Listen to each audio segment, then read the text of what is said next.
네, 2024년 2월 4일 이정훈입니다. 대한민국은 러시아를 다룰 수 있는가?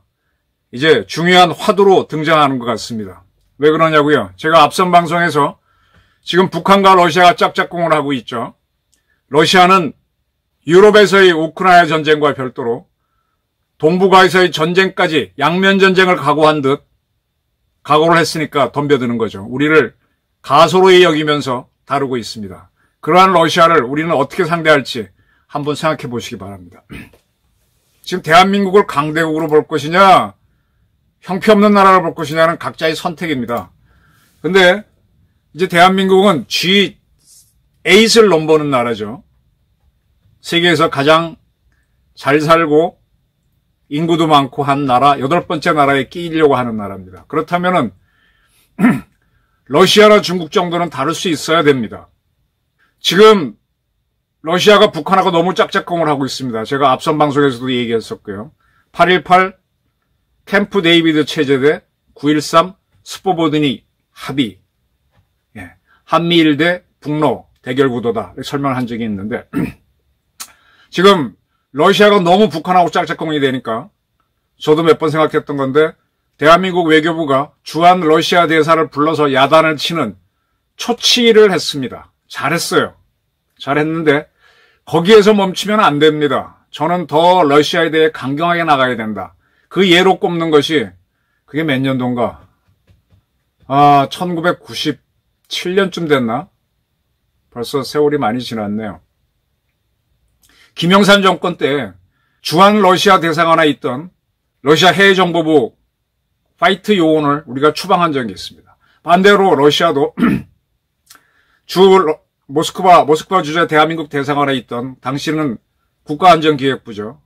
국가안전기획부 화이트 요원을 러시아가 추방한 적이 있습니다. 그때처럼 강력한 외교 전쟁을 벌여야 된다라고 저는 봅니다.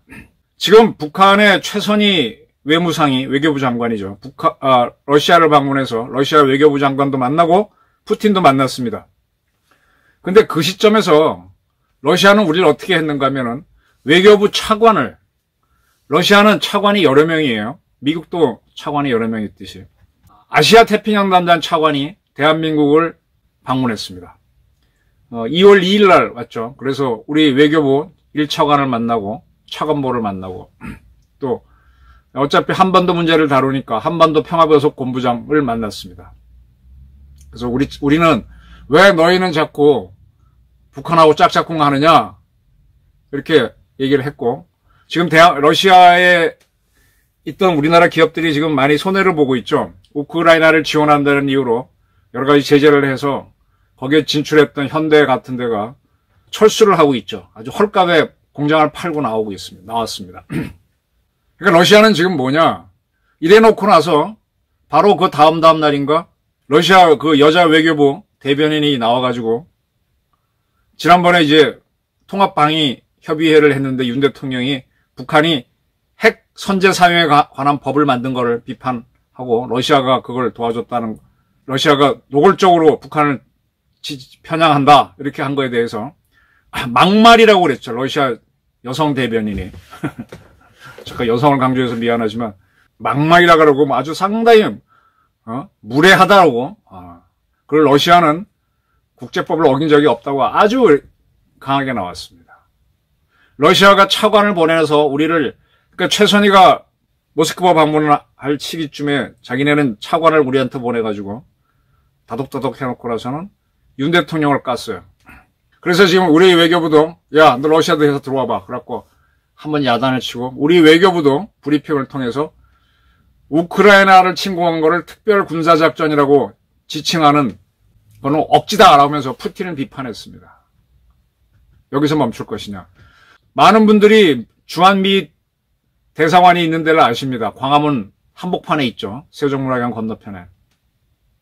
거기 가서 옛날에 미국 비자를 받아보신 분들은 그게 어떻다는 걸 감을 잡으실 거고요. 그 다음에 이제 용산에 가게 되면은 거기 미국 공보원이 있죠. 미국 알 수 있는 도서관도 있고 거기서 언론을 담당하는 팀들이 있고 바로 그 공보관 뒤에는 주한미군 사령부가 있죠. 전쟁 기념관도 있고 그 뒤로 해서 미군이 있는데 그 미군 안에 어떤 시설이 있는지 잘 모릅니다. 저는 그 용산에 있는 미 8군 기지를 들락날락 해본 기자예요. 들락날락 해봤는데 군인들도 있고 거기에 어떤 시설이 어떠한 전파 시설이 있는지는 저도 다 알지 못합니다.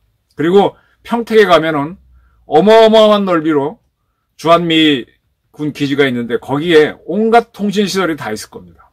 참고로 여러분 등산 좋아하시면은 봄철에 서울 청계산 올라가시면 청계산 지하 땅 속에는 전쟁 나게 되면 미군이 이제 거기 들어가서 지휘하는 전쟁 지휘소 벙커가 있습니다. 그러다 보니까 한미연합훈련을 하게 되면은 미군이 그 지휘소를 사용하면서 통신을 하려면은 밖으로 나와야 되니까 이 통신 차량이 나와서 큰 접시 안테나, 우산 뒤집어 놓은 파라볼라 안테나를 켜놓고 있는 걸 볼 수 있습니다. 네. 미국은 아마 대한민국에서 굉장히 많은 통신시설을 갖고 있습니다. 자, 그 얘기를 왜 말씀드리는가 하면은 거기가 동네가 어딘가 독수궁, 서울 한복판 독수궁에 있죠. 독수궁에서 조금 내려가면 옛날 배제고등학교 자리 있습니다. 그 유명한 배제학당 자리. 그쪽에 보면은 주한 러시아 대사관 건물 한 10여 층 넘는 게 우뚝한 게 하나 있어요. 건물 사이에 있습니다. 여러 건물 사이에서 잘 눈에 안 띄는데 미 대사관은 광화문에 있으니까 금방 눈에 띄지만 근데 이렇게 올려다 보면은 옥상에 이렇게 둥근 공 같은 게 있어요. 그게 뭐냐? 그게 위성 통신을 하는 안테나하고 발신 장치입니다. 그 큰 건물 옥상에 거대한 아마 미국은 아마 그런 것들을 주한미 기지에 미군 기지에 해놨겠지. 러시아는 이제 자기네 주둔군이 없으니까 자기네 대사관 건물에 그렇게 했는데 영국이나 프랑스 대사관 가게 되면요 그렇게 대형 안테나 통신 시설이 없습니다. 그건 뭐냐? 러시아가 지금 자기는 대사관을 만들 때 그걸 지을 때도요 대한민국의 현대, 삼성물산 얼마나 좋은 건설 기업이 많습니까? 우리나라 기업이 그거 못 져요. 러시아 기업들이 와서 아주 천천히 짓습니다. 저는 짓는 거를 한 10여 년 동안 목격을 했었어요. 지나가면서. 왜 그러느냐? 이 건물 공사할 때 철근이나 뭐 집어넣을 때 거기다 도청장치 같은 거 넣을 수 있잖아요. 그래서 각 나라들은, 강대국들은 타국에다 자기는 대사관 지을 때 자기네 주재국 건설회사를 안 쓰고 본국 건설회사를 가져가서 시키면서 장비도 다, 장비뿐만 아니라 자재도 다 본국에서 가져가서 이런 뭐 도청 장비가 못 되도록 하고 또 반대로 자기네들이 그 건물에다가 온갖 비밀시설을 할 수도 있는 거죠. 거기서 또 주변 얘기를 듣는 안테나를 할 수도 있고. 네. 그런 건물이 배제학당 자리 옆에 있습니다. 러시아가 한국에다 그렇게 큰 걸 진 거는 한국이 거점이라는 얘기죠. 저는 그 1990년인가 91년인가 우리나라하고 러시아하고 막 수교하기 전에 그때는 서로 영사처를 서로 설치했었습니다. 그때 영사처 사람들을 만나 취재하면서 이 친구가 소련 정보부 요원이다라는 거를 그때 월간조선은 아주 어린 기자였는데 쓴 적이 있습니다. 직접 만나가지고.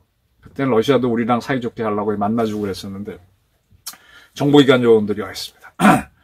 자, 지금은 굉장히 큰 건물을 운영하고 대형 안테나를 설치하는 러시아가 한국을 어떻게 다룰까 계산을 하겠죠. 제가 지금 누차 북한과 러시아가 군사협력을 하고 있고 북한은 러시아의 기술을 받아서 신형 무기를 개발하고 자기네도 쓰면서 러시아 제공하고 있고 무기도 공급한다 이렇게 보고 있습니다. 그럼 대한민국이 반발을 해야 되는데 지금 윤 대통령 외에는 우리 외교부가 크게 움직이지 않아요. 제가 한번 앞선 방송에서도 우리 안보를 책임지는 사람들이 크게 보게 되면 외교부 장관, 국방부 장관, 중앙국가정보원장, 그 다음에 국가안보실장 4명으로 볼 수 있는데 이 국방부 장관을 제외한 3사람, 국가안보실장, 국정원장, 외교부장, 외교부 장관 3명 다 외무고시 출신이다. 다 문제를 외교적으로 풀 가능성이 높은 사람들이다. 신원식 장관만 군인 출신, 육사 출신이다. 그래서 이거 상당히 안보사항이, 국방사항이 많은데 외교사항으로 보면 곤란하다. 그렇게 또 봤었고 반대로 우리는 또 미국 일변도의 외교를 하니까 미국이 어떻게 하자 그러면 바로 따라갈 수도 있다. 그런 예측을 했었는데 어쨌든 지금 러시아가 북한하고 짝짝꿍이 돼서 푸틴이 사실 이 푸틴이 작년 9월 13일 스포보드니에서 김정은을 만났잖아요. 그때 지금 이 2월 2일 날 한국에 왔던 이 차관, 러시아 차관이 우리나라 온다 그랬었어요. 러시아가 북한을 상대할 때는 대통령이나 장관이 나서고요. 우리 상대할 때는 차관이나 그 이하를 보낸다는 얘기입니다. 그리고 그게 뭐냐? 등거리 외교라는 거예요.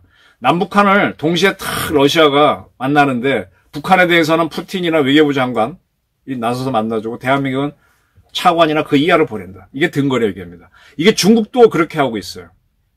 중국이 북한을 상대할 때는 중국에서는 공산당이 있잖아요. 러시아는 공산국가는 지금 아니지만 공산당에서 외교를 다루는 사람이 국제부장이고 중국 정부, 행정부에서 다루는 건 외교부장입니다.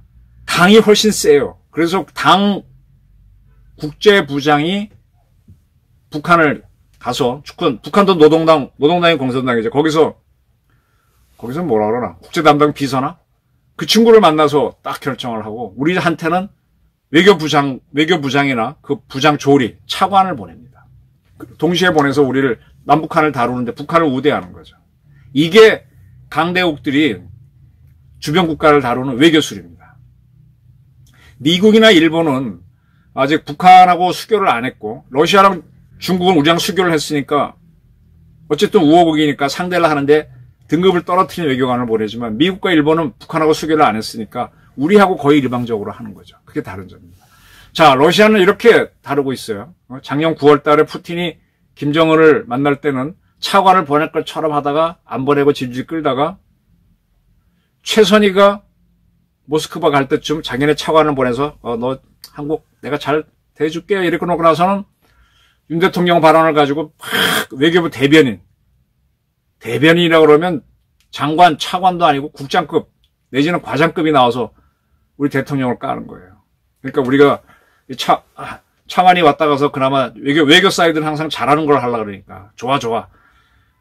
그러니까 이제 외교부 대변인 이렇게 깠으니까는 러시아 대사 들어와서 한마디 했는데 지금 고민이라는 겁니다. 저는요, 여기에서 우리도 이제 강대국을 지향해야 됩니다. 이 정도 잘 살면서 이 정도 무력을 갖고 있으면서 러시아나 중국한테 끌려가면 안 돼요. 지금 주한 러시아 대사를 추방해도 됩니다. 북한하고 짝짝꿍하고 저 유엔 제재를 어기고 있으니까 뭐 러시아는 아니라고 하는데 옛날 그 김영삼이도 했어. 그 나라 말아먹은 김영삼. 제가 경남고 출신 대통령이 나라 망쳤다고 많이 얘기하는 김영삼 씨가 그런 용기는 있어요. 러시아를 거칠게 다뤄야 됩니다. 그래야 러시아가 지금 러시아는 잔꾀를 부리는 거잖아요. 북한하고 뭐 하면서 우리는 다독이는 건데 샹하고 한번 붙자 이렇게 나가야 돼요. 러시아는 속으로 그래 뭐 한번 붙지 뭐 이런 양면 전쟁을 결심하고 나오는데 우리도 한판 붙는 쪽으로 가야 됩니다. 중국에 대해서도 마찬가지입니다. 윤 대통령이 지금 우리나라 지난번 윤 대통령이 대만 문제를 중국은 힘으로 바꾸지 마라 라고 늘 미국이 하던 강대국이 하던 발언을 해서 중국이 깜짝 놀랐죠. 굉장히 격렬한 비난이 나왔는데 우리 외교부에서는 그 다음에 그걸 따라가고 자꾸 이제 대통령 톤을 따라 떨어뜨리고 있어요. 이번에 윤 대통령이 통합 방위회의에서 한 발언이 외교 파문이 일고 하니까 다독다독하고 외교부는 사건을 안 일으키는데 대한민국 외교는요 거칠게 해야 돼요. 지금 북한 보십시오. 북한이 남북관계를 적대적 두 국가 관계로 하면서 윤미향 의원이 뭐 베트남전에서 한국군이 뭐 강간하고 뭐 한 거 이런 문제를 떠들고 있죠. 그리고 무슨 세미나 해갖고 북한의 전쟁과를 수용해야 된다. 즉 북한은요 북한조차도 자기네가 뭔가 할 때는 대한민국하고는 외교가 안 돼 있고 뭐가 안 돼 있잖아요. 근데 이 땅에 있는 좌파들을 움직여서 자기네 주장이 나오도록 떠듭니다. 러시아도요. 북한하고 짝짝꿍할 때 우리가 반발할 것 같으면 차관을 보내서 자기네가 이렇게 다독이면서 하고 싶은 대로 다 하는 거예요. 마찬가지로 우리도 북한조차도 저러는데 우리도 지금 저렇게 북한이 까불고 있으면은 러시아랑 짝짝꿍 러시아에서 우리 하고 싶은 말을 해야 됩니다. 이거를 지금 유럽에서는 러시아에 대해서 영독불이 하고 있잖아요. 우리가 영독불하고 거의 국방비가 비슷합니다. 이탈리아보다는 우리가 오히려 더 많을 겁니다. 이탈리아 총리도 러시아 비난하잖아요. 이렇게 해야만 북한도 긴장할 거고 그렇게 해야만 북한 땅에서 대한민국에서 뭔가 힘이 있구나 해야 그걸 의지해서 반 김정은 민주화 운동이 일어날 수 있는 거예요. 그리고 러시아에서도 대한민국을 두려워할 겁니다. 처음엔 깔보겠지만 계속 하다 보면, 그러다 보면 일본도 소리를 질러댈 거고, 그러면 러시아도 과거 러일 전쟁 때 깨진 기억이 있고 6.25 전쟁 때 애먹은 게 있어서 이쪽을 겁을 냅니다. 그리고 우크라이나와 동북아에서 동시에 두 개 전쟁한다는 건 부담이기 때문에 좀 물러서는 거예요. 어차피 지금 우리는 러시아에서 기업들이 거의 철수했고 중국에서도 거의 철수했습니다. 그래서 우리 경제가 무역이 지금 적자로까지 갔었잖아요. 근데 뭘 겁을 내? 북한이 지금 신나게 돌아가는데 북한과 러시아는 자기네 국위를 극대하게 하기 위해서 대한민국 내에서 좌파를 준동하고 러시아는 자기네 지금 중국이 우리랑 사이 안 좋았을 때 이 대학교에 가면은 그 공자학당 많이 얘기 나왔죠. 그거랑 관련된 중국 관련 정치학 교수들이 다 친중 발언하는 거 저는 유심히 보고 있었어요. 이름을 얘기할 수는 없지만 평소에도 저렇더니 저 양반이 저렇게 하는구나. 아, 어떤 분은 같이 글을 쓰고도요. 그걸 외부로 공개하는 걸 자기가 거부해요. 왜? 중국 심기를 건드리면은 나중에 못 갈까 봐. 근데 지금 러시아랑 관계가 안 좋으니까 러시아에서 공부했던 사람들이 좀 있어요. 우리 군대에도 있어요. 러시아 국방대학 같은 데서 공부하신 분들이 러시아랑 관계를 유지해야 된다 이런 주장합니다. 잘 보셔야 돼요. 그런 사람들이 움직이고 그거는 북한이 남북관계를 적대적 중국관계로 가니까 여기 좌파들이 다 일어나서 북한인 전쟁공간을 수용해야 된다. 대한민국 군대가 베트남전에 가서 학살한 걸 다뤄야 된다. 이런 얘기 나오는 거랑 같다는 겁니다. 북한도 자기 원하는 대로 외교를 하기 위해서 적대국인 대한민국을 움직이는데 우리는 왜 러시아를 못 움직이냐 이거지. 우리 외교부가 굉장히 충돌을 회피하는 외교부입니다. 여러분들은 일본을 굉장히 우습게 보는데 일본이요. 대일본 제국 때 러시아 상대한 거 보면 상당히 거친 외교를 했고 전쟁도 물론 했지 않습니까? 그리고 러시아랑 불가침 조약도 맺었었고 당당하게 했습니다. 일본이 세계를 주물럭거렸던 나라예요. 근데 그런 일본을 우습게 보면서 우리는 일본처럼 왜 외교를 못하냐 이거죠.